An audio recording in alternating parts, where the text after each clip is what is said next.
Ever since I moved to North Texas, I have been searching for a place that I could build new jumps after having to leave the donkey trails behind.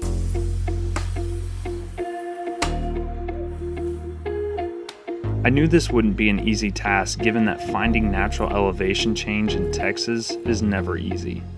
But finally, about 6 months ago, I received permission to mark out a potential line at a public bike park in South Dallas. A week later, construction began. After a lot of weed eating, trimming branches and bushes, and cutting down all the large trees in the line, it was time to rent a skid steer. But every weekend we planned to work, the weather never seemed to cooperate. And once the rain ended, injuries happened. Oh, you good? Fast forward 6 months later, we are finally starting the build. Welcome to Big Cedar.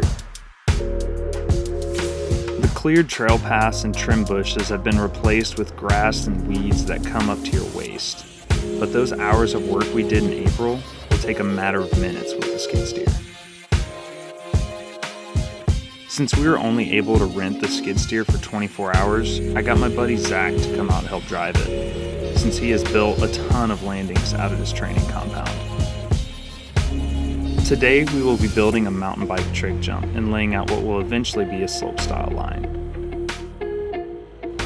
The natural landscape was absolutely perfect for this setup. We were able to dig into a small hill and place that dirt on top to build the landing for the trick jump, while placing the ramp where we removed the dirt from the bottom. Using the natural elevation change, the slopestyle line will have about 15 to 20 feet of descent from top to bottom. These new lines will be located right next to an existing mellower line called Cinderville. So right now, we are right on top of where the landing for the trick jump's going to be, and then you should have the slope line kind of coming through that little gap in the trees right there, straight through here and keep going. Zach's finishing up the spot for the roll-in, and that's about where the lip's going to be. Solid first day of digging. The next morning we got up early and got straight back to work. While Zach continued to form the layout for the trick jump, I began to build the takeoff. What makes this trick jump we are making different from any other jump, you ask? Well, this jump will be a single feature that has its own roll-in, so your speed is the same every time. The takeoff or lip of the jump will have a smaller radius, which means the jump will be steeper.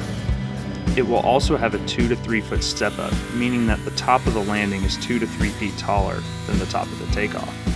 All of these things make the jump safer to try tricks on because you can go higher without having to go farther or drop as far to land. So if you do have to bail off your bike or land a little weird, you won't fall as hard. For this ramp, we decided it would be best to have a 6 foot tall lip with an 11.5 foot radius. To build the frame of the lip, I used two 2x12s that were 8 foot long for each side. To mark the radius for these, I secured an 11.5 foot long string to the ground and overlapped the 2x12s where they would later be joined together. After repositioning the 2x12s a few times, I used the string to mark where I would cut the radius of the jump. Once the radius was marked, I cut the two edges of the 2x12s so that they would butt up to each other cleanly.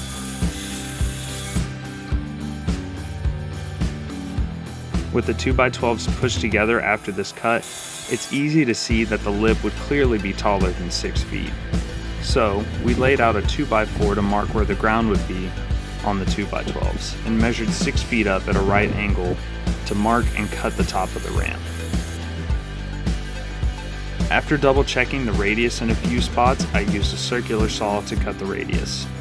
With all of the pieces for one side of the frame cut out, I made a scab from the leftover 2x12 that would join the two pieces of the radius together.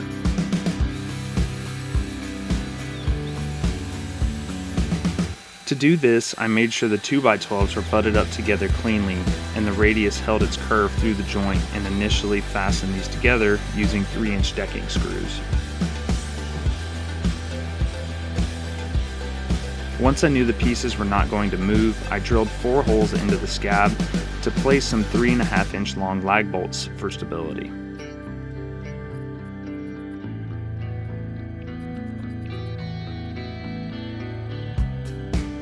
But we aren't done yet. You may notice that at some points the 2x12s get pretty thin from where we cut the radius. So, to solve this problem, we can simply attach the opposite side of the 2x12 to the back side of this, creating a very consistent and clean looking radius for the jump.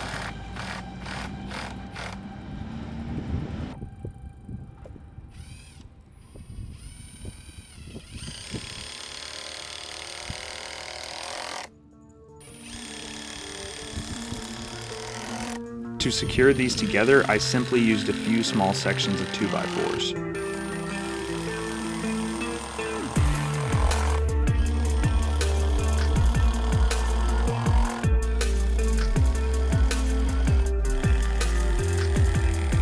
With that done, it's time to repeat the process for the other side. Just make sure you attach the scab and supports to the opposite side to keep the outside of the ramp looking clean. With both sides done, it's time to assemble the ramp. I had initially planned to bury the beginning of the ramp in the ground to hold it in place, but we wanted the option to move the ramp later on down the road to adjust the size of the gap. To do that, we needed to cut off the bottom section of the frame so the ramp would sit flush to the ground. And with a few 2x4s, we had the bare bones of a lip.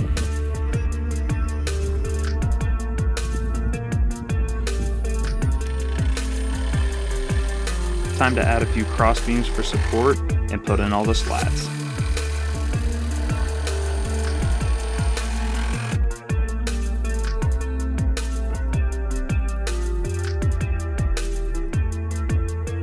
For the slats, we used some old 2x4s cut at 4 feet long and used a smaller section of 2x4 for the spacing between them.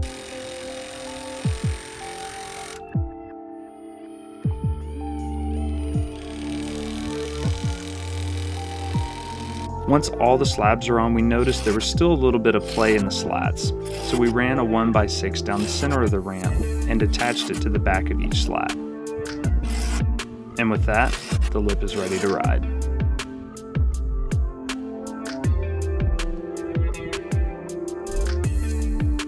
For this first session, we just pedaled into the ramp, but we will build a roll-in very soon. Once that is done, it'll be time to start on the slopestyle line. Finally, I want to thank all of the existing builders out at Big Cedar for helping us get a skid steer, and all of those who donated money to the Big Cedar GoFundMe in the past. We couldn't have done this without you.